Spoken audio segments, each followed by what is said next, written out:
The gunshot echoed through the canyon just as Sister Magdalena descended into the mission cellar with her basket of grapes, and she knew without looking that another traveler had met trouble on the road to Santa Fe. It was the summer of 1878 in the New Mexico Territory, and violence bloomed as reliably as the wild roses that climbed the adobe walls of Mission San Miguel. Magdalena Cortez was not truly a nun, though the Padres allowed her to wear the simple gray dress and white headscarf that marked her as a woman under the church's protection. At 22 years old, she had taken no vows, made no promises to God that she could not keep.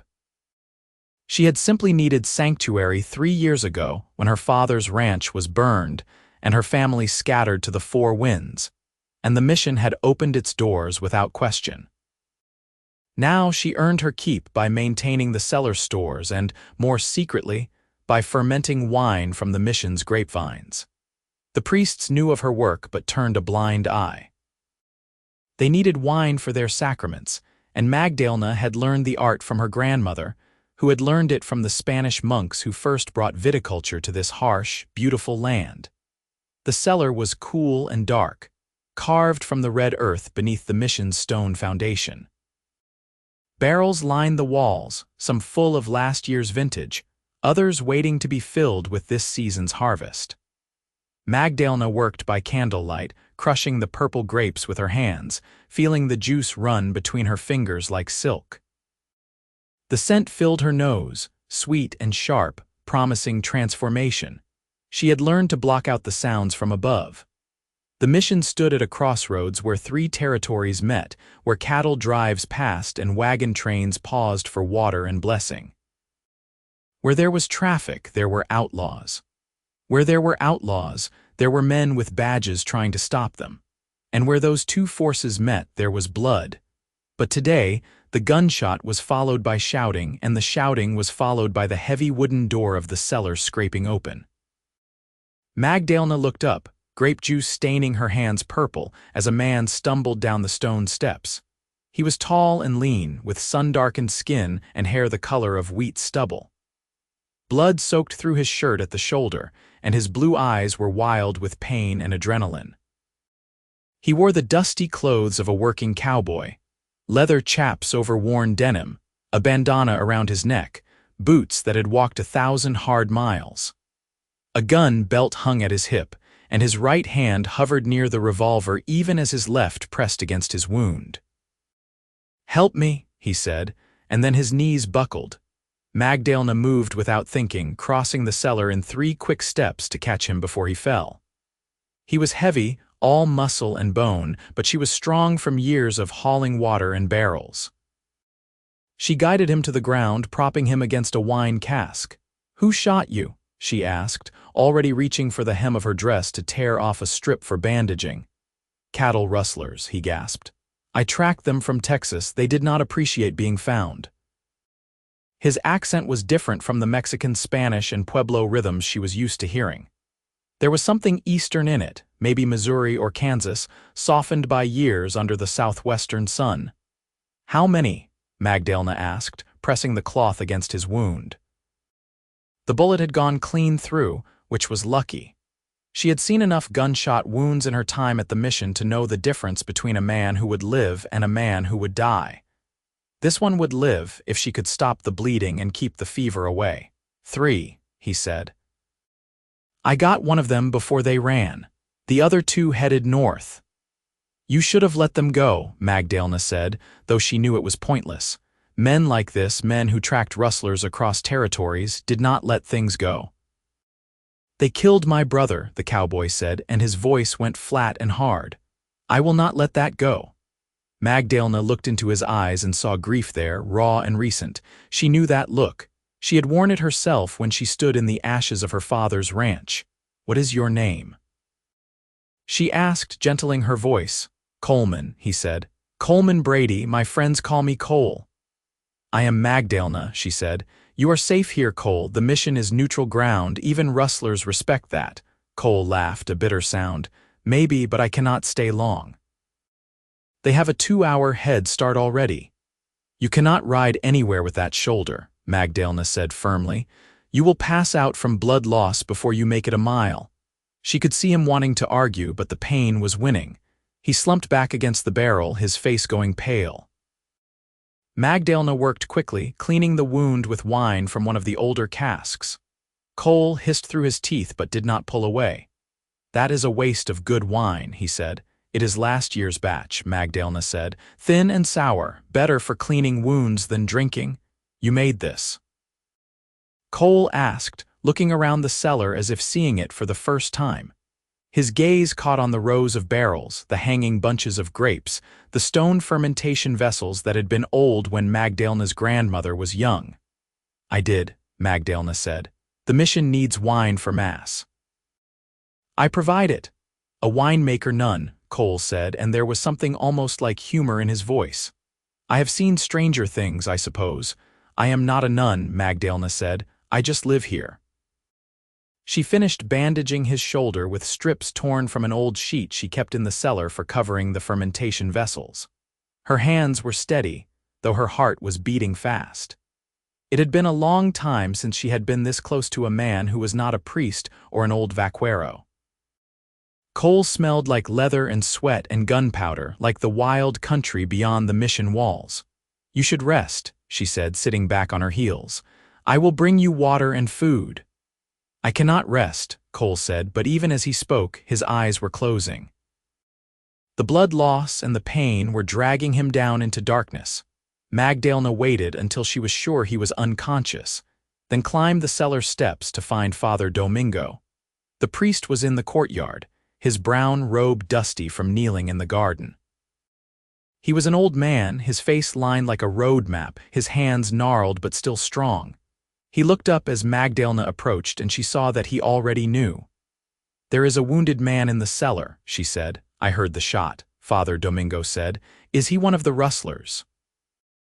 No, Magdalena said. He hunts them. His brother was killed, Father Domingo nodded slowly. And the rustlers, gone north, Magdalena said. He cannot follow, not yet. Then he stays until he heals, Father Domingo said. You will tend him. Yes, Magdalena said. Good, the priest said. But Magdalena, be careful. Men who hunt other men carry violence with them like a disease. It spreads. Magdalena nodded, but she thought of Cole's eyes, the grief in them. He is just a man who lost his brother, she said. Perhaps, Father Domingo said, but grief can be as dangerous as hate. Magdalena returned to the cellar with a jug of water, a loaf of bread, and some dried meat. Cole was still unconscious, his breathing shallow but steady. She sat beside him on the cool earthen floor and waited. The candles burned down. Above, she heard the mission bell ring for evening prayers. The light coming through the narrow cellar window shifted from gold to red to purple. Cole slept on. Magdalena returned to her work, checking the fermentation vessels, tasting the young wine to gauge its progress. This year's vintage was going to be good, she thought. The grapes had been fat and sweet, the summer long and hot. The wine would have body and depth, not like last year's thin offering. She was drawing a sample from one of the newer casks when Cole stirred.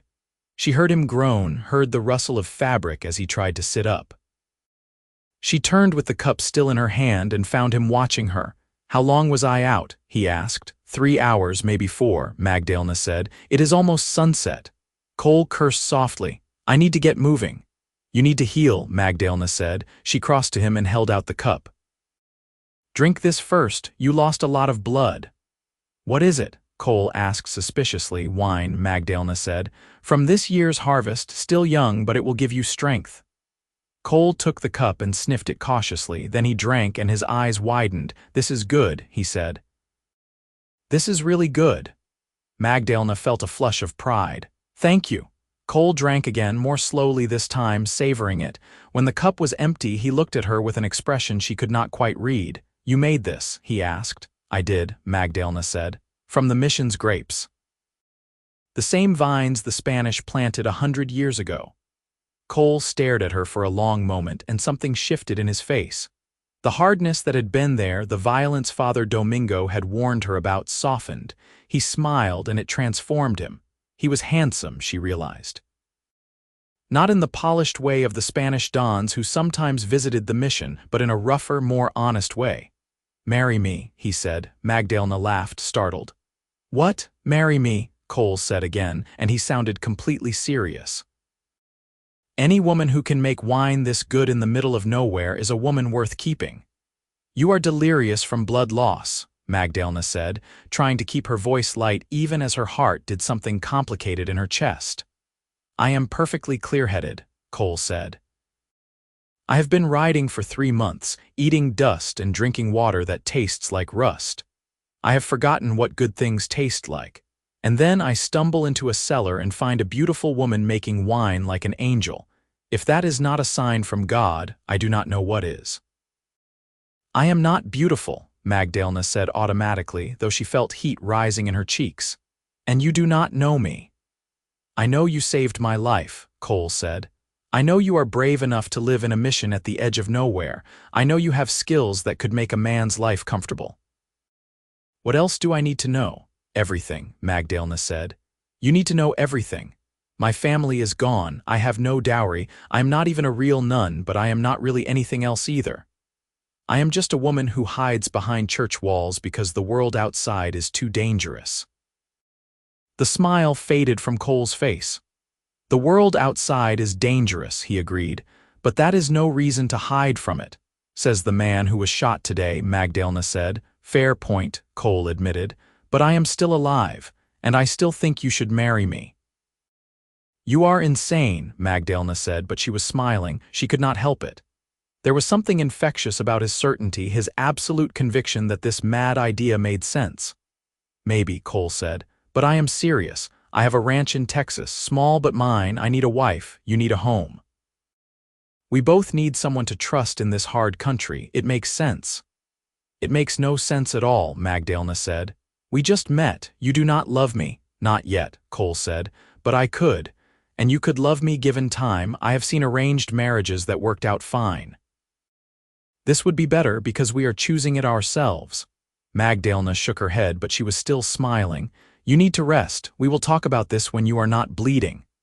"I will ask you again tomorrow," Cole said, "and the day after that, and the day after that until you say yes." "Then you will be here a long time," Magdalena said. "I can think of worse places to be," Cole said, looking around the cellar. "It is cool, it smells good, and the wine is excellent." Magdalena laughed despite herself. "I will bring you dinner," she said, "and you will sleep. No more talk of marriage." "For now," Cole agreed. Magdalena climbed the steps back to the mission proper, her mind spinning. She had thought herself settled here, thought she had found a kind of peace in the rhythm of the seasons and the quiet work of the cellar. But Cole's words had stirred something in her, something she had thought dead. Hope, maybe, or hunger for a different life. She brought him dinner as promised. Beans and tortillas, more water, and a small cup of the older wine. Cole ate like a man who had been living on jerky and hardtack, which he probably had. He asked her questions between bites, and Magdalena found herself answering. She told him about her father's ranch, about the night the outlaws came and burned it. About her mother dying when she was young, about her 2 brothers who had gone to California to seek gold and never returned. About the 3 years she had spent at the mission, learning to find contentment in small things.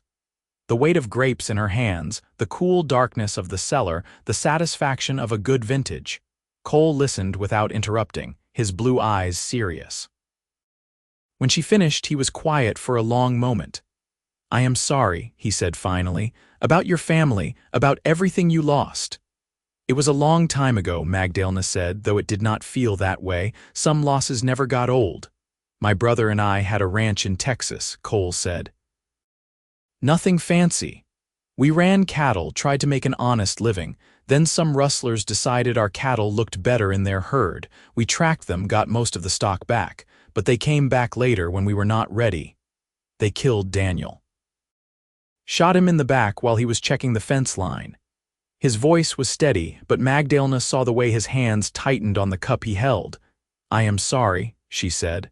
"I promised myself I would find them," Cole said. "That I would see justice done. I have been hunting them for 3 months." I finally tracked them to that canyon outside the mission. I got 2 more to go. And then what? Magdalena asked.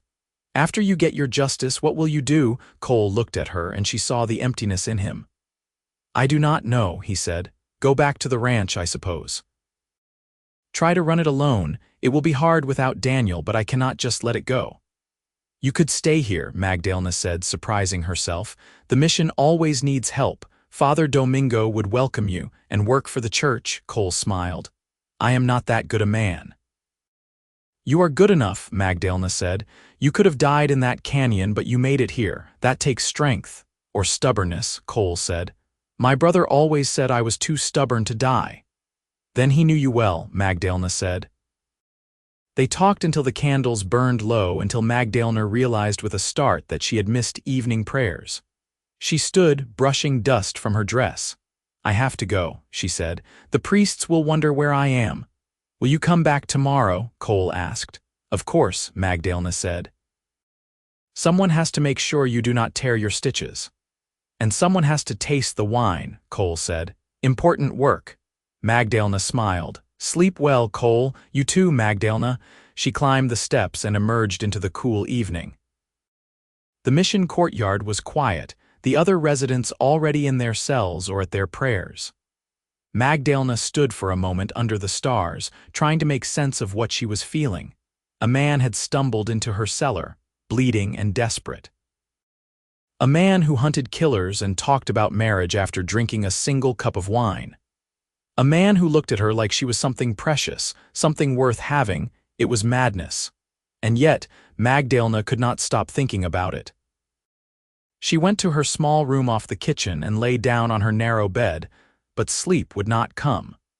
She kept seeing Cole's face, kept hearing his voice saying, "Marry me," like it was the most natural thing in the world. Maybe, she thought, maybe it was not as mad as it seemed. The next morning, Magdalena rose before dawn and went to the cellar. Cole was awake, sitting up against the wine barrel, looking stronger already. He smiled when he saw her. You came, he said. I said I would, Magdalena replied. She had brought fresh bandages and more food, and she set about checking his wound. It looked clean, no signs of infection. Cole would heal fast, she thought. He was the kind of man who did. I have been thinking about my proposal, Cole said as she worked. I told you not to talk about that, Magdalena said. You told me not to talk about it last night, Cole said. It is morning now, different day, different rules. Magdalena sighed, but she was fighting another smile. You are impossible. I am determined, Cole corrected. There is a difference. Not much of one, Magdalena said. Listen, Cole said, and his voice grew serious. I know I sound crazy, I know we just met, but I have lived through things these past few months that make a man think about what matters, and what matters is finding someone you can trust. Someone who will stand with you when things get hard, someone who makes life better just by being in it. You do not know if I am that person, Magdalena said softly. I know you did not have to help me yesterday, Cole said. You could have stayed out of it, let me bleed out in the courtyard. But you brought me down here, patched me up, kept me safe. That tells me something about who you are. It tells you I am not heartless, Magdalena said. That is a low bar. In this country, sometimes that is enough, Cole said. Look, I am not promising you a fairy tale. The ranch is small and it is hard work. Texas is not as wild as New Mexico, but it has its dangers. I cannot promise you will always be safe or always be comfortable. But I can promise I will do my best to take care of you, and I can promise I will never lie to you or raise a hand to you. And I can promise that if you give me a chance, I will try to make you happy. Magdalena looked at him, this strange man who had crashed into her ordered life like a meteor from the sky. She thought about the years stretching ahead of her, years of cellar work and quiet prayers and the slow passage of seasons. It was a good life, a safe life. But was it enough? I need time, she said. To think about this, to know you better. How much time? Cole asked. I do not know, Magdalena said. More than a day. Fair enough, Cole said. I will stay until my shoulder heals. That gives us maybe a week. If you do not want to marry me by then, I will ride out and leave you in peace. A week is not very long, Magdalena said. "It is longer than I have given anything else," Cole said. "And if a week is not enough, then maybe it is not meant to be." Magdalena nodded slowly. A week. She could do a week. Over the next several days, a routine developed. Magdalena would come to the cellar in the morning with breakfast and fresh bandages. She would check Cole's wound, which was healing remarkably well, and they would talk. In the afternoons, she would return to work on the wine, and Cole would watch, asking questions about the process. He was genuinely interested, she realized. Not just making conversation, but truly curious about how she turned grapes into wine. She found herself explaining the art of fermentation, the way the natural yeasts worked their magic, the importance of temperature and time and patience. "My grandmother used to say that making wine is like raising a child," Magdalena said one afternoon as she stirred the must in one of the stone vessels. "You can guide it, but you cannot control it. You have to trust the process and hope for the best." "Did you ever want children?" Cole asked. The question caught Magdalena off guard. "I used to," she said slowly. "When I was younger, I thought I would marry a rancher like my father. I thought I would have a house full of children and grandchildren. But then everything fell apart and those dreams seemed foolish." "They were not foolish," Cole said. "They were just delayed." Magdalena looked at him. "You think if I marry you, I will have children?" "I hope so," Cole said. "If you want them. A ranch needs children to keep it going, and I would like to have a family again." After losing Daniel, the silence in the house is hard to bear. "You loved your brother very much," Magdalena said. "I did," Cole said. "He was younger than me by 2 years, always getting into trouble, always making me laugh. He was going to get married this fall. Had a girl waiting for him in San Antonio. Now I have to write her a letter and tell her he is gone." Magdalena saw the grief rise in him again, raw and painful. She crossed to him and took his hand without thinking. His fingers closed around hers, strong and warm. "I am sorry," she said again, because there was nothing else to say. Cole pulled her closer and Magdalena let herself lean against him. She felt the steady beat of his heart, the warmth of his body. It had been so long since she had been held, since she had allowed herself this kind of closeness. "Thank you," Cole said quietly, "for everything, for saving my life, for listening to me talk about Daniel, for giving me a reason to think about the future instead of just the past." Magdalena pulled back enough to look at him. "Is that what I am, a reason?"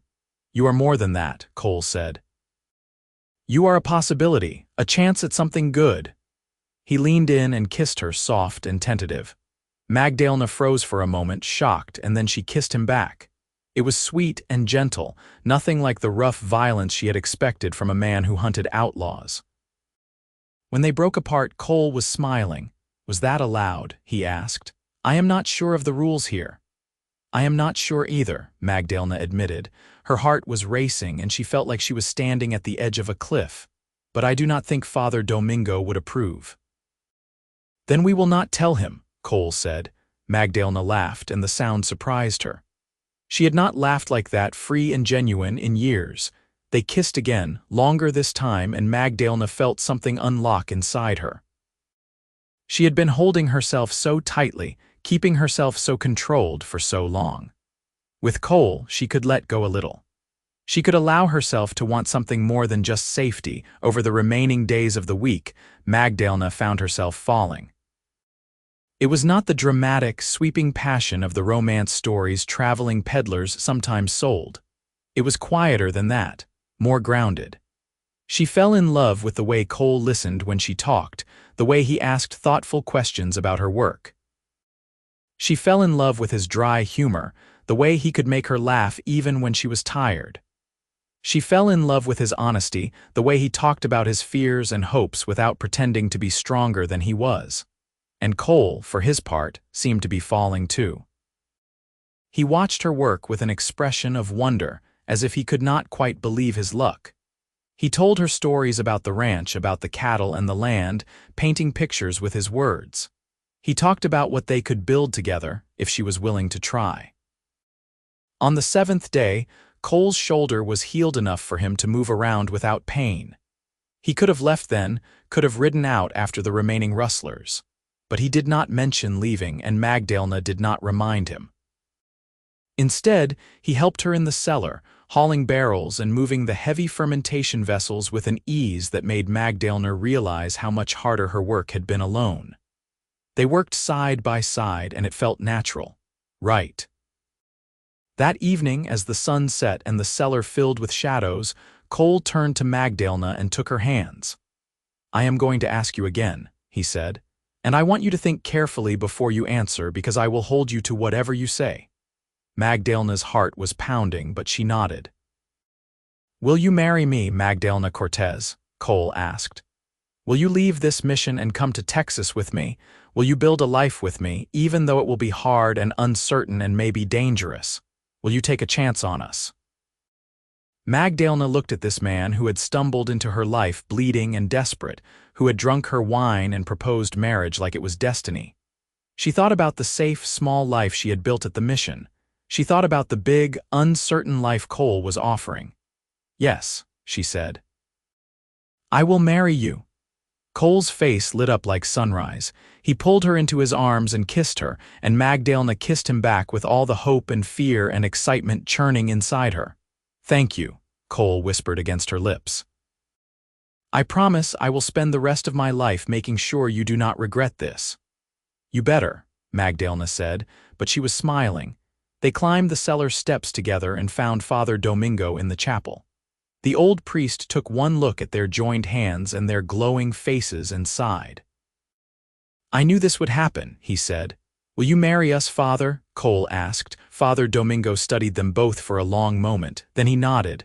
"I will, but not tonight. Tomorrow morning at sunrise. That will give you both one more night to be sure." "I am sure," Cole said. "I am sure too," Magdalena said.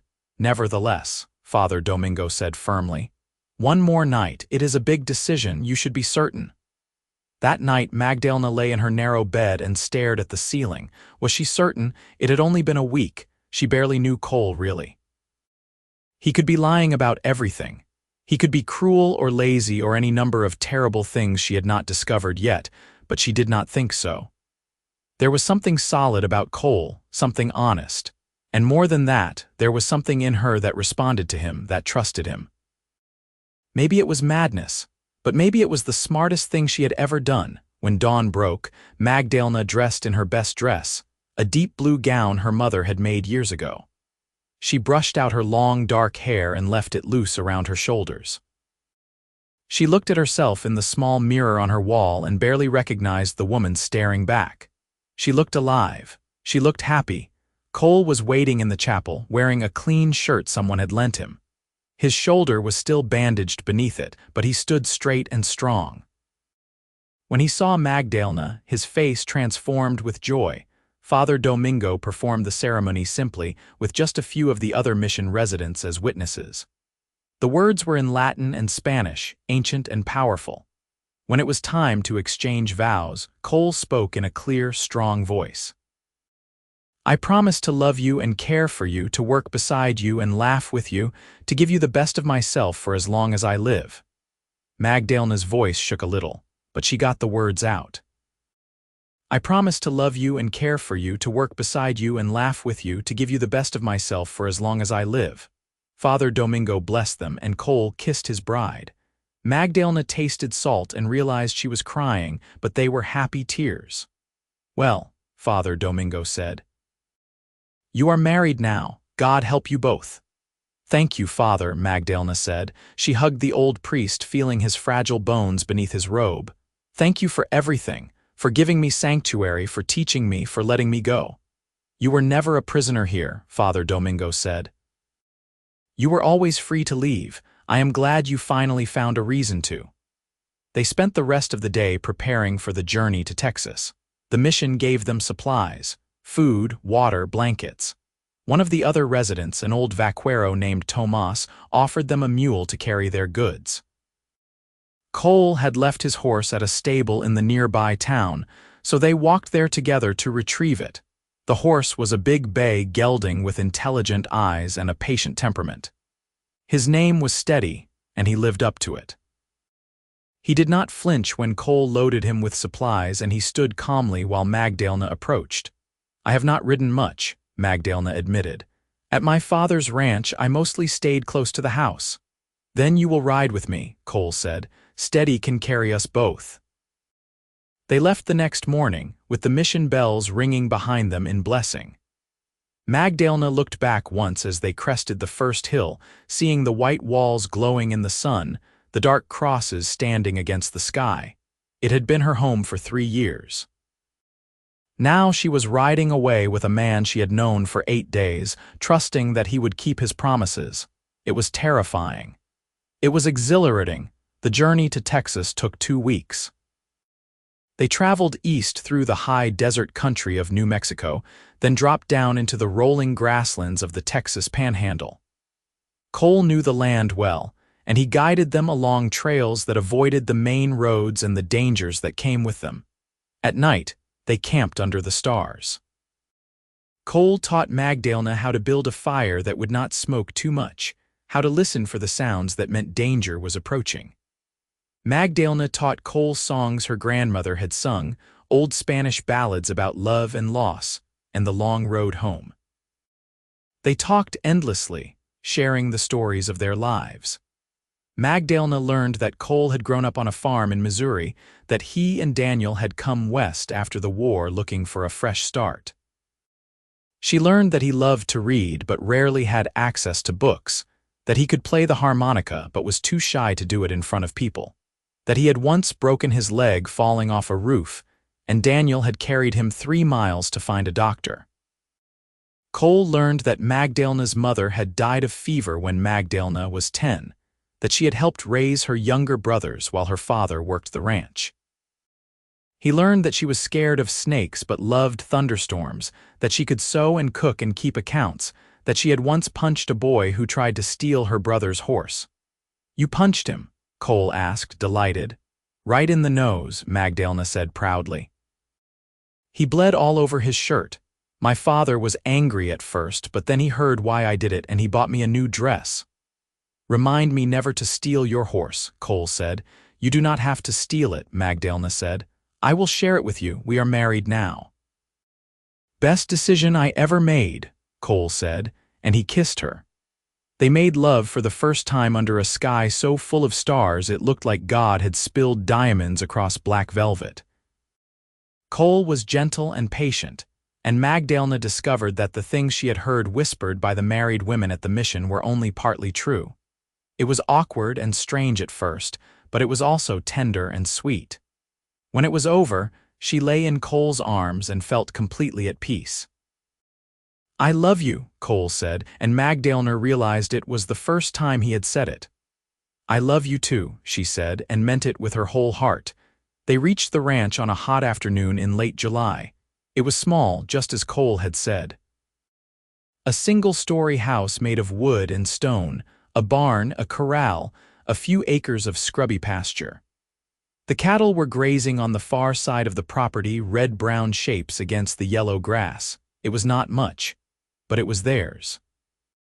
Magdalena dismounted and stood looking at the house, trying to see it as a home. The door hung crooked, the windows were dusty. Weeds grew up around the porch. "It needs work," Cole said quietly. "A lot of work. Daniel and I were not much for housekeeping." "Then it is good I am here now," Magdalena said. She turned to him and smiled. "We will make it beautiful." They spent the next weeks doing exactly that. Cole repaired the door and the windows, replaced broken boards on the porch, fixed the leaks in the roof. Magdalena cleaned every surface until it shone, sewed new curtains from cloth they bought in town, planted a garden near the house where the soil was good. It was hard work, but it was satisfying. Each day the ranch looked a little better, felt a little more like home. And each night, Magdalena and Cole fell into bed exhausted and happy, wrapped in each other's arms. The cattle needed work too. Cole spent long days in the saddle, checking fences and moving the herd to better grazing. Sometimes Magdalena rode with him, learning the land and the rhythms of ranch life. She was not a natural rider, but she was determined, and Steady was patient with her. In the evenings, they would sit on the porch and watch the sunset paint the sky in shades of orange and pink and purple. Cole would play his harmonica, soft melodies that drifted across the grassland. Magdalena would sit with her mending or her knitting, content in the simple domesticity of it. "I never thought I would have this," Cole said one evening. "After Daniel died, I thought I would spend the rest of my life alone, chasing ghosts." "You still have not caught the other two rustlers," Magdalena said quietly. She had been waiting for him to mention it, waiting for him to say he had to go back to hunting. Cole was quiet for a long moment. Then he shook his head. "No," he said, "I have not, and I am not going to." Magdalena looked at him in surprise. "But you said—" "I said I wanted justice," Cole said, "and I do, but I have something more important now. I have you, I have this ranch, I have a future. If I go chasing after those men, I might get killed. And then you would be alone, and everything we are building would be for nothing. I cannot do that to you." "Cole," Magdalena said, not sure what to say. She had expected him to leave eventually, expected the violence in him to pull him away. But here he was, choosing her, choosing them. "Daniel would want me to be happy," Cole said. "He would want me to live, so that is what I am going to do." Magdalena set down her mending and crossed to him. She sat on his lap and wrapped her arms around his neck, kissing him deeply. "Thank you," she whispered. "For what?" Cole asked. "For choosing life," Magdalena said. "For choosing us." Cole held her close, and they sat together as the stars came out, as the night sounds of the prairie rose around them. In August, Magdalena realized she was pregnant. She had missed her monthly courses, and her breasts were tender, and in the mornings she felt vaguely sick. She had seen enough pregnant women at the mission to recognize the signs. She told Cole that evening after dinner. He had been mending a saddle, his big hands surprisingly deft with the leather and needle. When she spoke the words, he looked up at her with such joy that Magdalena felt her eyes fill with tears. "A baby," he said. "We are going to have a baby." "Yes," Magdalena said.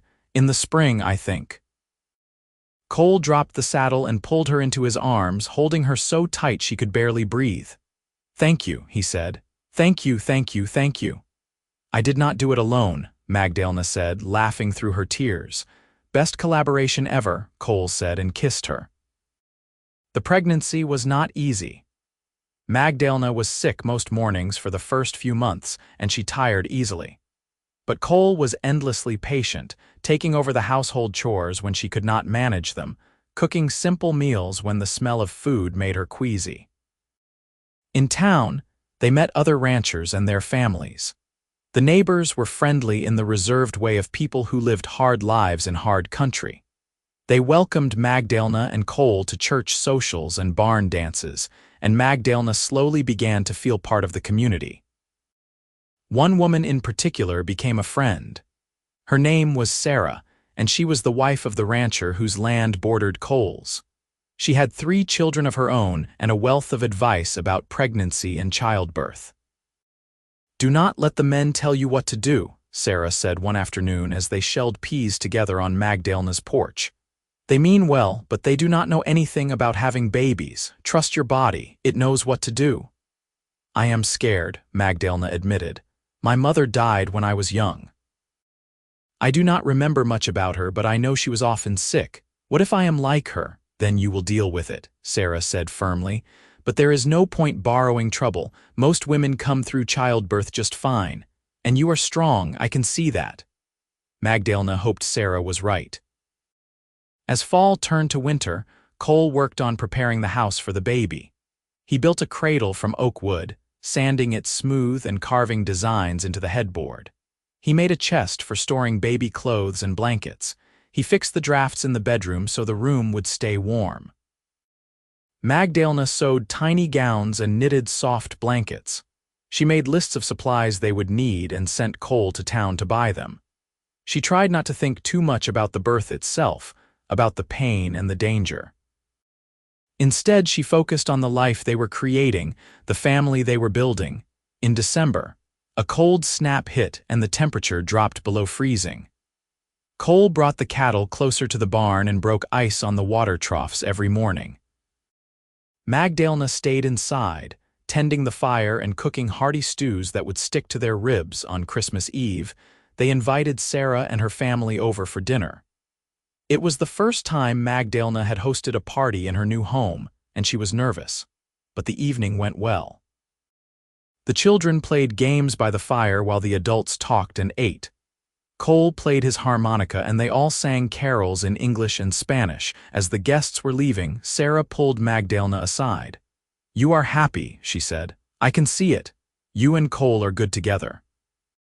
"I am happy," Magdalena said. "I did not think I would be, but I am."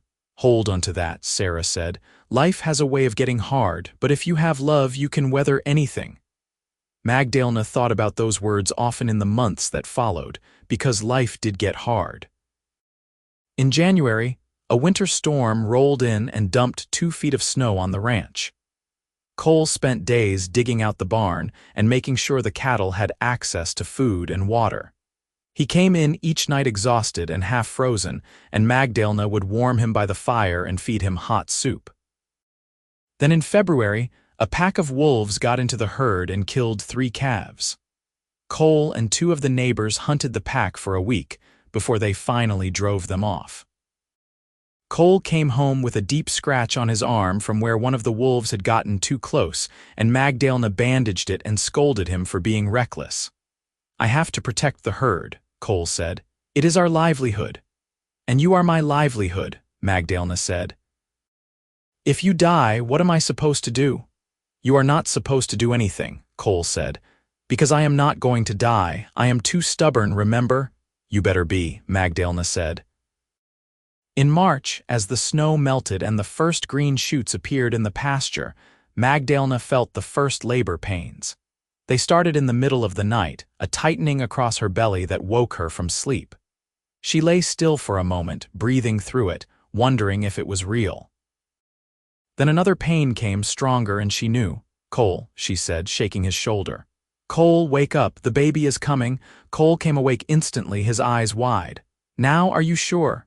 "Yes," Magdalena said through gritted teeth as another contraction hit. "Get Sarah."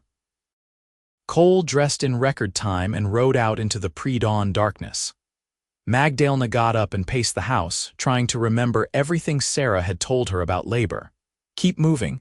Breathe through the pain, do not fight it. Let your body do what it needs to do." Sarah arrived as the sun was rising, bringing her oldest daughter to help. She took one look at Magdalena and nodded approvingly. "You are doing fine," she said. "First babies take a while, we have time."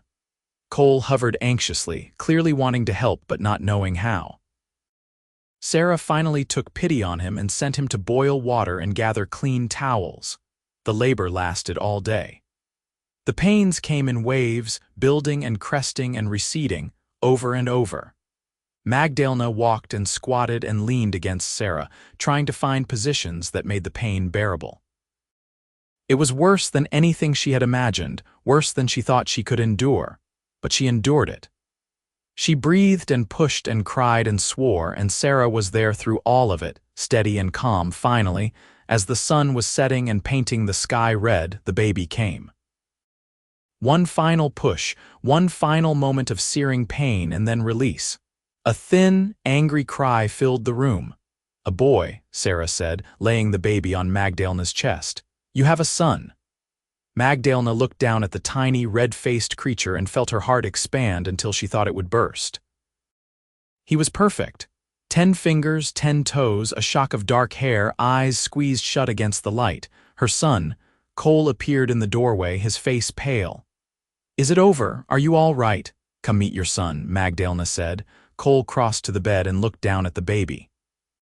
His face did something complicated, joy and grief and wonder all mixed together. Magdalena knew he was thinking of Daniel, of the nieces and nephews his brother would never have. "He is beautiful," Cole whispered. "He looks like you." "He looks like us," Magdalena said. "He is ours." Cole bent down and kissed her forehead, then very gently touched the baby's head. "What should we name him?" Magdalena had thought about this for months. "Daniel," she said, "if that is all right with you, so your brother will not be forgotten." Cole's eyes filled with tears. "Yes," he said. "Daniel, that is perfect." They named him Daniel Cole Brady, and he was a healthy, hungry baby who kept them up half the night with his crying. Magdalena was exhausted and sore and completely in love. She had never felt anything like the fierce protectiveness that rose in her when she looked at her son. Cole was a surprisingly good father. He changed diapers without complaint and walked the floor with Daniel when he was fussy. He sang to him in a soft, off-key voice that made Magdalena smile. He was gentle and patient and utterly devoted. "I did not know I could love someone this much," Cole said one night as he rocked Daniel to sleep. "First you, now him. My heart is too full." "Then we will have to get you a bigger heart," Magdalena said. "Or more babies to fill it," Cole said, grinning at her. "Let me recover from this one first," Magdalena said, but she was smiling too. Spring turned to summer and the ranch prospered.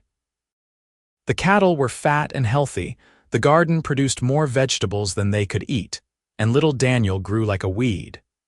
He smiled at 6 weeks and laughed at 3 months, and every new milestone felt like a miracle. In August, Cole sold half the herd at a good price and came home with enough money to make improvements on the ranch. He hired a carpenter to build a proper barn and a bigger corral. He bought more cattle and a milk cow. He talked about building an addition onto the house so they would have more room when the next baby came. "You are very sure there will be a next baby," Magdalena said, amused. "I am hopeful," Cole said. "Unless you are done," Magdalena thought about it. She thought about the pain of childbirth, the exhaustion of new motherhood. But she also thought about Daniel's smile, about the weight of him in her arms. She thought about the family she was building with Cole, the legacy they were creating. "I am not done," she said. "But maybe we wait a little while." "As long as you want," Cole said and kissed her. In the fall, tragedy struck the neighboring ranch. Sarah's husband was thrown from his horse and broke his neck. He died instantly, leaving Sarah with 3 children and a ranch to run. Magdalena and Cole did what they could to help. Cole spent days at Sarah's ranch, helping with the cattle and the repairs that had been neglected. Magdalena brought food and helped with the children. They offered to buy some of Sarah's land so she would have money to keep going. "You do not have to do this," Sarah said, her eyes red from crying. "You helped us when we needed it," Magdalena said. "Now we help you. That is what neighbors do." Sarah sold them 100 acres of good grazing land, and the money kept her afloat through the winter. In the spring, she hired a foreman to help run the ranch, and slowly life returned to something like normal. "I do not know what I would have done without you," Sarah said one afternoon as they watched their children play together. Daniel was toddling around now, chasing after Sarah's youngest. "You would have managed," Magdalena said. "You are strong." "So are you," Sarah said. "Stronger than you know." The years passed in a rhythm of seasons. Spring brought new calves and planting. Summer brought heat and hard work. Fall brought harvest and the cattle drive to market. Winter brought cold and rest and time to repair the things that had broken during the year. Daniel grew into a bright, energetic boy who loved to follow his father around the ranch. When he was 4, Magdalena gave birth to a daughter they named Rose. 2 years after that, another son arrived, whom they named Thomas. The house rang with laughter and crying and the constant noise of children. Magdalena expanded her winemaking, planting grapevines on the south-facing slope near the house. It took years for the vines to mature, but eventually they produced enough grapes for her to make wine again. It was not for the church this time, but for their own table and to sell in town. People came from miles around to buy Magdalena's wine. It was good wine, rich and complex, a taste of something finer than the harsh whiskey that was common in those parts. The money from the wine sales went into the ranch, buying more land and more cattle, making them prosperous. On their 10th wedding anniversary, Cole took Magdalena to the cellar of their house, which they had built specifically for winemaking. It was cool and dark, filled with barrels and bottles, smelling of oak and fermentation. "Do you remember the day we met?" Cole asked. "Of course," Magdalena said. "You stumbled into the mission cellar bleeding and desperate, drank my wine and proposed marriage." "Best decision I ever made," Cole said. He pulled out a bottle of wine and showed it to her. The label was written in his careful handwriting, Mission Cellar, 1878. I have been saving this. It is from the barrels at the mission, from the wine you made that first day. Father Domingo sent it to us as a wedding gift. I thought we should drink it now on our anniversary." Magdalena took the bottle, her eyes stinging with tears. She had not thought about those barrels in years, had not thought about the woman she had been back then, hiding in a mission cellar, afraid of the world. They opened the bottle and poured 2 glasses. The wine was old now, mature, with layers of flavor that had not been there when it was young. "To us," Cole said, raising his glass. "To us," Magdalena echoed. They drank, and Magdalena closed her eyes, tasting the wine and the memories it carried. The fear and the hope, the end of one life and the beginning of another. "Do you ever regret it?" Cole asked quietly. "Marrying me, leaving the mission?" Magdalena opened her eyes and looked at her husband. He was older now, his face lined from sun and wind, his hair starting to gray at the temples. But his eyes were the same, still blue and honest and full of love. "Never," she said. "Not once. You gave me everything I did not know I wanted. A home, a family, a purpose. You gave me love." "You gave me the same," Cole said. "You saved my life that day, Magdalena, not just physically, but in every way that matters. I was drowning in grief and anger, and you pulled me out.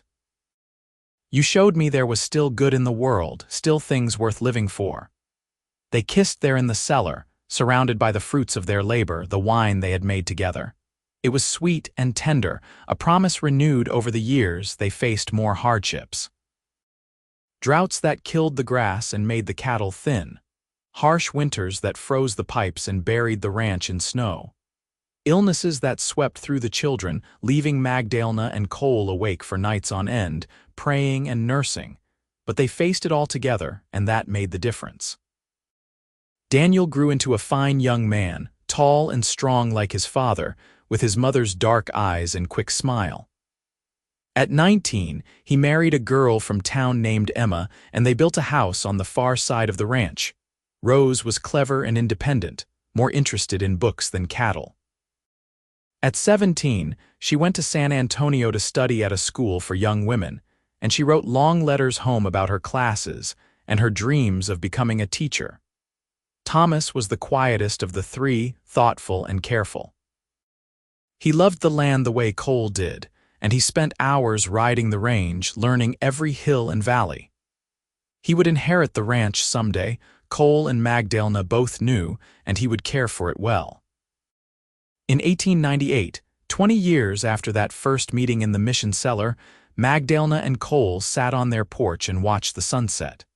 They were older now, their bodies showing the wear of hard work and hard years. But they were still together, still in love. "Do you remember what you said that first day?" Magdalena asked. "When you tasted my wine, 'Marry me now,'" Cole said, grinning. "I was very smooth." "You were insane," Magdalena said, but she was laughing. "Who proposes marriage to a stranger after 1 cup of wine?" "Someone who knows a good thing when he tastes it," Cole said. He took her hand, his fingers rough and calloused against hers. "I knew from that first sip that you were special. That wine was magic, Magdalena. It tasted like home and hope and everything I had been missing. I could not let you go." "You were lucky I said yes," Magdalena said.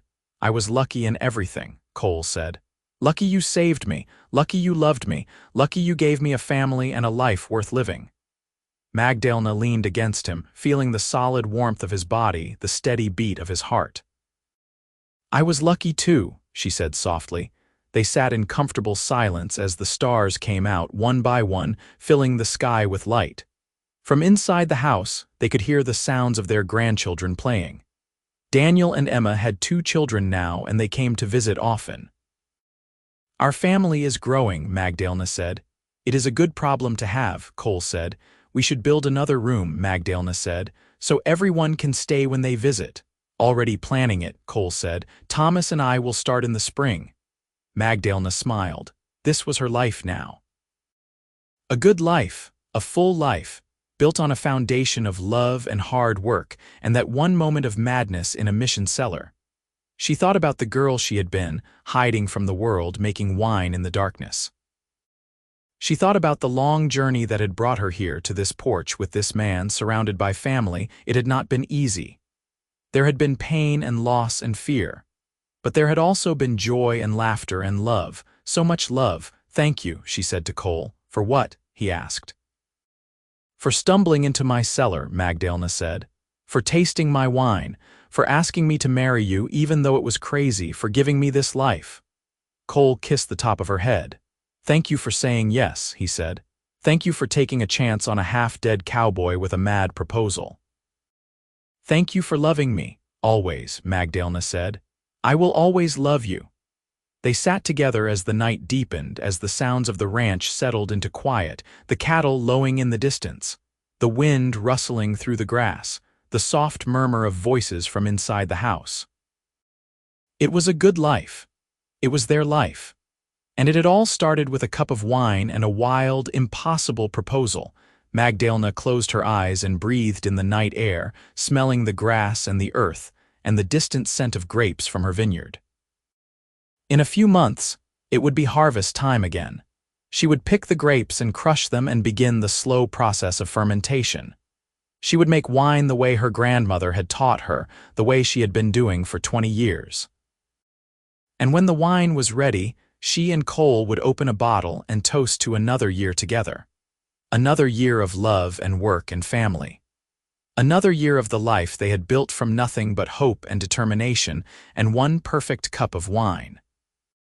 The moon rose, silver and full, casting long shadows across the ranch. Magdalena opened her eyes and looked out at the land they had tamed and cherished. Every fence post and building and tree had a story. Every acre had been walked and worked and loved. This was home. Not the mission where she had hidden, not the ranch where she was born. This place, this land with this man beside her. This was where she belonged. "Come on," Cole said, standing and pulling her gently to her feet. "It is getting cold. Let us go inside." Magdalena stood, her joints protesting a little. She was not young anymore, though she did not feel old. She felt alive. She felt grateful. They walked into the house together, hand in hand, leaving the door open behind them so the night air could flow through. Inside, the lamps were burning warm and golden. The children's voices rose in laughter. The smell of baking bread filled the air. Magdalena paused in the doorway and looked back one last time at the night sky, at the stars scattered like diamonds, at the land stretching dark and vast to the horizon.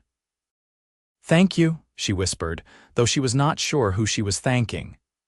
God, maybe, or fate, or just the universe that had brought her and Cole together in that mission cellar 20 years ago. Then she turned and went inside, closing the door softly behind her, and joined her family in the light and warmth of home. The years continued to roll forward like the seasons, each one bringing its own challenges and gifts. By 1905, Cole and Magdalena had been married for 27 years. They were both in their 50s now, their hair more gray than brown, their hands gnarled from decades of work. Daniel was running his own spread with Emma, and they had 5 children who brought chaos and joy in equal measure. Rose had indeed become a teacher and was running a school in San Antonio, though she came home every summer to help with the harvest. Thomas had married a strong-willed woman named Catherine, and they lived in the main house with Cole and Magdalena, running the ranch together. The wine business had grown beyond anything Magdalena had imagined. Her bottles were sold in stores across Texas and even shipped to New Orleans and St. Louis. People wrote her letters asking for her secrets, but Magdalena never shared them all. Some things, she believed, could not be taught. They had to be felt. One evening in late September, as they were preparing for the grape harvest, Cole came into the cellar where Magdalena was checking the barrels. He moved slower now, his wounded shoulder from all those years ago sometimes aching in the cold. But he was still strong, still determined. "I have been thinking," he said, settling onto the stool beside her workspace. "That sounds dangerous," Magdalena said, but she was smiling. "I want to go back," Cole said, "to the mission, to where we met." Magdalena looked up, surprised. They had never returned to Mission San Miguel. Life had been too busy, the distance too far, the memories perhaps too bittersweet. Why now? She asked. Because I want to thank them, Cole said. Father Domingo, if he is still alive, the mission itself. They gave me shelter when I was bleeding. They gave me you. I never properly thanked them for that. Magdalena set down her wine thief and wiped her hands on her apron. Father Domingo would be very old now, she said, if he is even still alive. Then we should go while we still can, Cole said. While we are still able to make the journey. Magdalena thought about it. The mission was weeks away and the trip would be hard on their aging bodies, but the idea called to something deep in her heart. She had left so quickly, so focused on her new life with Cole that she had never properly said goodbye to the old one. All right, she said, after the harvest, we will go. Thomas and Catherine agreed to watch the ranch while they were gone. In October, after the grapes were picked and crushed and safely fermenting, Cole and Magdalena loaded a wagon with supplies and began the long journey west. They traveled slowly, stopping often to rest and camp. The country had changed since they had first crossed it together. There were more towns now, more roads, more fences cutting across the open range. The wildness was being tamed, and while there was safety in that, there was also something lost. But some things remained the same. The sky was still vast and blue. The sunset still painted the world in impossible colors.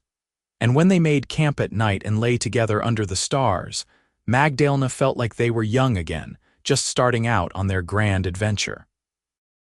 After 3 weeks on the road, they came over a rise and saw the white walls of Mission San Miguel in the distance. Magdalena felt tears prick her eyes. It looked exactly as she remembered it, small and sturdy and eternal, standing against the desert like a promise. They drove the wagon up to the mission gates and climbed down stiffly. A young priest came out to greet them, his face curious. "Welcome, travelers," he said in Spanish. "How can we help you?" "We are looking for Father Domingo," Cole said. "We knew him many years ago." The young priest's face grew sad. "I am sorry," he said. "Father Domingo passed away 2 years ago. He was very old and very tired, but he died peacefully in his sleep." Magdalena felt grief rise in her throat. She had known it was possible, even likely, but she had hoped to see him one more time. To thank him for everything he had given her. Was there anyone else who knew him? Cole asked. Anyone who was here in 1878, the young priest thought for a moment. "There is Brother Antonio," he said. "He has been here since he was a boy, he might remember." He led them to the courtyard, and there they found an old man tending the garden. He was bent and weathered, his face like old leather, but his hands were still steady as he pruned the roses. "Brother Antonio," the young priest called, "these people are asking about Father Domingo." The old man straightened slowly and turned to look at them. His eyes were cloudy with age, but they sharpened as he studied Magdalena's face. "I know you," he said in Spanish. "You are the wine girl, the one who lived in the cellar." "Yes," Magdalena said, her voice catching. "I am Magdalena. I lived here for 3 years. "I remember," Brother Antonio said, "and you are the cowboy, the one who was shot, who married her and took her away." "Cole Brady," Cole said, stepping forward to shake the old man's hand. "We came back to thank the mission. To thank Father Domingo, though we are too late for that." Brother Antonio smiled, a soft expression that made his wrinkles deepen. "You are not too late," he said. "Father Domingo spoke of you often. He said you were proof that God works in mysterious ways. A wounded cowboy and a woman in hiding, brought together by fate and fermented grapes. He found it very amusing." "Did he think we would make it?" Magdalena asked. "Did he think our marriage would last?" "He had his doubts," Brother Antonio admitted. "You married so quickly, knew each other so little. But he also said he saw something in you both, a hunger for life. A willingness to take risks. He thought if anyone could make it work, it would be you." "We made it work," Cole said, putting his arm around Magdalena. 27 years and still going strong. "Then he would be very pleased," Brother Antonio said. "Come, let me show you something." He led them into the mission, through the chapel and down a corridor Magdalena remembered well. They came to a heavy wooden door and Brother Antonio opened it to reveal the cellar steps. "Go on," he said. "It is still there." Magdalena descended the steps slowly, her heart pounding. The cellar was darker than she remembered, the air cooler. But the smell was the same, earth and stone and the sweet sharp scent of fermentation. The barrels were still there, lining the walls. The stone fermentation vessels stood in their alcoves, and in the corner, on a small wooden shelf, was a bottle of wine with a label written in familiar handwriting. Magdalena crossed to it and picked it up carefully. The label read, "For Magdalena and Cole on their return. Made with love, Father Domingo, 1896. She felt tears spill over and run down her cheeks. Cole came up behind her and wrapped his arms around her, and they stood there together in the cool darkness, holding a bottle of wine made by a man who had believed in them even when they barely believed in themselves. He knew we would come back, Magdalena whispered. He hoped, Cole said. And his hope was rewarded. They brought the bottle upstairs and sat with Brother Antonio in the courtyard. The old man found a corkscrew and glasses, and they opened Father Domingo's final gift. The wine was magnificent. Old and complex, with flavors that seemed to unfold endlessly. Magdalena tasted earth and sun and time itself, all the years that had passed since she had last stood in this courtyard. To Father Domingo, Cole said, raising his glass. To Father Domingo, Magdalena and Brother Antonio echoed. They drank in silence, each lost in their own memories. Then Brother Antonio spoke. The mission still needs wine, he said. Our winemaker died last year and we have not found anyone to replace him. The grapes grow, but they go to waste. Magdalena looked at Cole, and she saw the same thought in his eyes that was in her heart. Thomas can run the ranch, she said slowly. He is ready. He has been ready for years. And we are not getting any younger, Cole added. Maybe it is time to slow down, to come full circle. You would come back here? Brother Antonio asked, his old face lighting up with hope.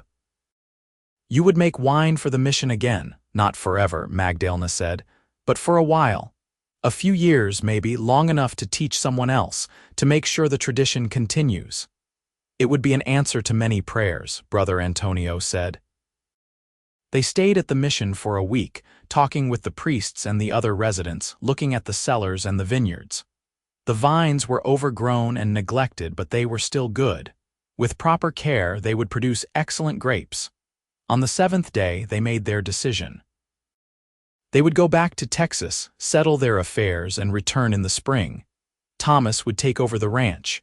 Rose would move back from San Antonio to help him. Daniel and Emma were doing fine on their own spread. The family would manage without them. The journey back to Texas felt different. They were not running toward a new life now, but choosing to return to an old one. They were not young and desperate, but old and content, making a choice from a place of abundance rather than need. When they told the family their plan, there was initial shock, then understanding. Thomas embraced his father, thanked him for the trust. Rose hugged her mother and promised to visit often. Daniel simply nodded as if he had known this day would come. They spent the winter preparing. Magdalena taught Thomas's wife, Catherine, everything she knew about winemaking, passing on the skills that had sustained them for so long. Cole worked with Thomas on the business side of the ranch, making sure his son understood the accounts and the markets. In April of 1906, they loaded a wagon with their personal belongings and began the journey back to Mission San Miguel. They were both nervous and excited, feeling like they were starting over again, even though they had been married for 28 years. The mission welcomed them with open arms. They were given a small house within the mission walls, close to the cellars. It was simple but comfortable, with thick adobe walls that kept out the heat and a small garden where Magdalena could grow herbs. They fell into a new rhythm. Cole helped with the heavy work around the mission, repairs, hauling, construction. Magdalena devoted herself to the wine, pruning the neglected vines, harvesting the grapes, teaching the younger residents the art of fermentation. It was hard work, but it was satisfying. And there was something healing about it, about returning to the place where their story had begun and closing that circle. In the evenings, they would sit in the courtyard and watch the stars come out, just as they used to do on the ranch. They would hold hands and talk about their children and grandchildren, about the life they had built, about the choices that had brought them here. "Do you ever regret it?" Magdalena asked one night. "Giving up the ranch to come back here?" "The ranch is not given up," Cole said. "It is in good hands. Thomas will make it prosper even more than we did. As for regrets, no, I am exactly where I want to be." "With me in a mission cellar making wine," Magdalena said, amused. "With you anywhere," Cole corrected. "The location does not matter. You are my home, Magdalena." "You always have been." They worked at the mission for 3 years. In that time, Magdalena trained 2 young men in the art of winemaking, passing on everything she knew. The vineyards flourished under her care, producing grapes that made wine as good as anything she had crafted in Texas. Cole helped rebuild parts of the mission that had fallen into disrepair. He constructed a new barn and repaired the bell tower. He worked alongside the other residents, earning their respect and friendship. In the summer of 1909, they received word that Thomas and Catherine had had another child, a daughter they named Magdalena. It was their 7th grandchild, and the news filled them both with joy. "We should go back," Magdalena said, "to meet her, to see the family. Are you ready to leave?" Cole asked. Magdalena looked around the mission, at the place that had sheltered her as a frightened young woman and welcomed her back as a confident older one. She thought about the cellars below, now full of good wine made by capable hands. She thought about the young men she had trained who would carry on the tradition. "Yes," she said, "I think our work here is done." They said their goodbyes to the mission community and began the journey back to Texas one last time. They were both in their early 60s now, and the travel was harder than it had ever been. But they persevered, taking their time, enjoying the journey as much as the destination. When they finally arrived at the ranch in late August, they found it transformed. Thomas had built a new barn and expanded the house. The herds had grown. The vineyard Magdalena had planted years ago was now mature and producing abundantly, and there, on the porch, was their family. Thomas and Catherine with their 7 children, Daniel and Emma with their 5. Rose, who had married a local schoolteacher and had 2 children of her own, 12 grandchildren in all, ranging from babies to young adults. The youngest, tiny Magdalena, was placed in her namesake's arms. The baby looked up at her with wide, dark eyes, and Magdalena felt her heart swell with love. "She is perfect," she whispered. "Just like her grandmother," Cole said, and everyone laughed. They stayed at the ranch for the rest of their lives. Cole died peacefully in his sleep in 1915 at the age of 67. Magdalena held his hand as he took his last breath, and she felt like part of her soul went with him. But she did not despair. She had their children and grandchildren around her. She had the ranch and the vineyard and the wine cellar full of bottles that told the story of their life together. She lived for another 8 years, long enough to see some of her grandchildren marry and have children of their own. Long enough to teach the next generation the art of winemaking, just as she had been taught. In the spring of 1923, Magdalena passed away quietly in her sleep. She was 76 years old and had lived a full, rich life. They buried her next to Cole on a hill overlooking the ranch, where they could see the vineyards and the pastures and the endless Texas sky. Their children and grandchildren and great-grandchildren gathered to say goodbye, and they told stories about the cowboy and the winemaker who had built a legacy out of love and hard work and 1 cup of wine. Rose's oldest son, who was studying to be a writer, asked to hear the full story of how they met. And so, under the shade of the oak trees that Cole had planted 40 years ago, the family told the tale. They told about the gunshot in the canyon and the wounded cowboy stumbling into the mission cellar. About the woman fermenting wine in the cool darkness, who saved his life with bandages and kindness. About the cup of wine that tasted like magic and the wild proposal that followed. "Marry me now," Cole had said after just 1 taste, and somehow, impossibly, it had worked out. The story was passed down through the generations, growing and changing with each telling, but always keeping its heart. The truth of two people who found each other when they least expected it, who built a life together through love and determination and faith in each other. The ranch continued to prosper under the care of their descendants. The wine business grew into something regional, then national. And every bottle that left the Brady Ranch carried a label with a picture of the mission cellar and the words, "Established 1878, in honor of a cowboy, a winemaker, and the wine that brought them together." Years later, when Mission San Miguel was being renovated, workers found something carved into the stone wall of the cellar. It was rough and uneven, clearly done with a knife or a nail, but the words were still legible: Cole and Magdalena, 1878. "She saved my life. I married her." Best decision ever made. The mission preserved it, protecting it behind glass so that visitors could see it.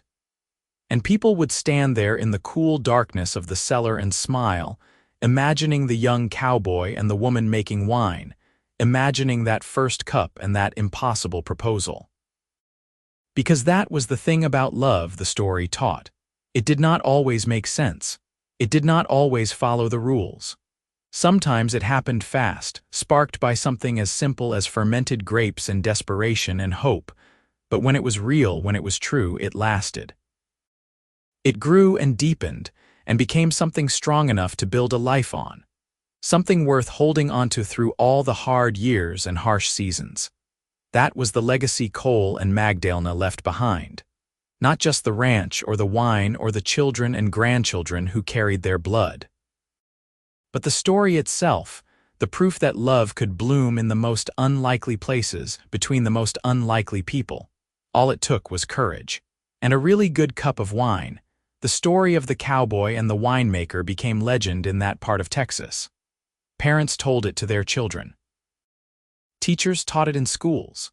And every year, on the anniversary of their wedding, the family would gather at the ranch to toast Cole and Magdalena with wine made from their original vines, remembering the day a wounded man stumbled into a cellar and found not just shelter, but his entire future. And if you visit the ranch today, you can still see the cellar where Magdalena perfected her craft. You can see the barrels and bottles, the stone fermentation vessels, the cool darkness where magic was made. You can taste the wine that still carries her techniques and her passion. And if you close your eyes, maybe you can imagine it. The young woman crushing grapes, the cowboy bleeding and desperate, that first sip of wine that changed everything. "Marry me now," he had said, and she had said yes. And that yes had echoed down through the decades, through children and grandchildren and great-grandchildren, through hardship and joy, through all the seasons of a life well lived. That yes had become a family, a business, a legacy. That yes had become a love story for the ages. All from one cup of wine, offered in kindness to a stranger. All from one moment of madness when a cowboy looked at a winemaker and saw his future. All from one brave decision to say yes to life, to love, to possibility. The mission cellar still stands in New Mexico. The ranch still thrives in Texas. And somewhere between them, in the vast wild country they crossed together, the spirits of Cole and Magdalena Brady still ride, hand in hand, forever young, forever in love, forever grateful for that one perfect cup of wine that started it all. Their story reminds us that life can change in an instant, that love does not wait for the right time or the perfect circumstances. That sometimes the best thing you can do is take a chance on something impossible and see where it leads. For Cole and Magdalena, it led to everything. To a lifetime of love and laughter and hard work. To children who made them proud and grandchildren who carried on their legacy. To a business built on passion and skill. To a love that never wavered, never weakened, never failed. It led to a happy ending. The kind you build yourself, day by day, choice by choice, with patience and dedication and an unwavering commitment to each other. That is the real magic of their story. Not the wine, though it was excellent. Not the dramatic proposal, though it makes for good telling. But the choice they made every single day to love each other, to work together, to build something lasting. That is what we remember. That is what we celebrate.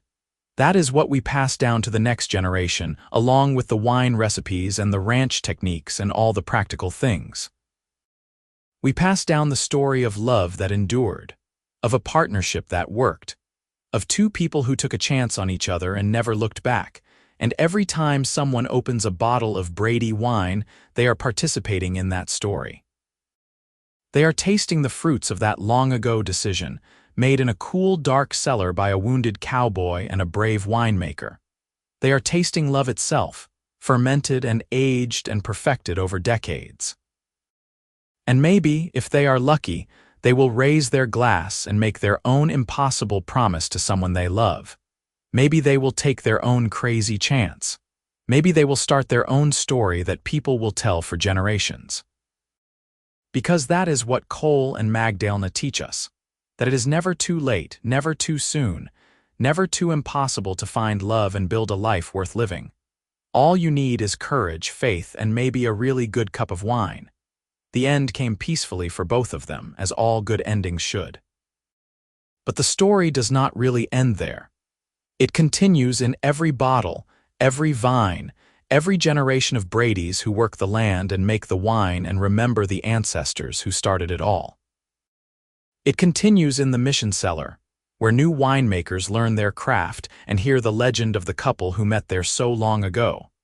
It continues in every toast, every wedding, every moment when someone takes a chance on love despite the odds. Cole and Magdalena's story is everyone's story, really. It is about finding connection in a disconnected world, about building something lasting in a transient time, about choosing love over fear, hope over despair, life over mere existence. That is why people still tell it.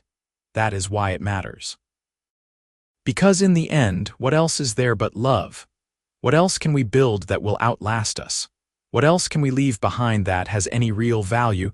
Cole and Magdalena knew the answer. They lived it every day of their long marriage. They built it into every bottle of wine, every acre of land, every child and grandchild. Love. Simple and complicated, easy and hard, ordinary and extraordinary, love was their legacy. And it remains their greatest gift to all who hear their story and dare to follow their example. So here's to Cole Brady, the cowboy who knew a good thing when he tasted it. Here's to Magdalena Cortez Brady, the winemaker who took a chance on an impossible proposal. And here's to the wine that brought them together and the love that kept them that way for 45 years. May we all be so lucky. May we all be so brave. May we all find our own version of that perfect cup of wine and the person who makes us want to say, "Marry me now." That is the end of their story, but it is also the beginning of ours if we are willing to write it. If we are willing to take the risk, make the leap, say yes to the impossible, after all, that is what love requires. That is what life demands. That is what makes a story worth telling and a life worth living. So drink deep. Love well. And never be afraid to propose marriage after just one cup of really good wine. You never know where it might lead. But if Cole and Magdalena are any indication, it might just lead to everything you never knew you always wanted. And that, in the end, is the best kind of happily ever after there is.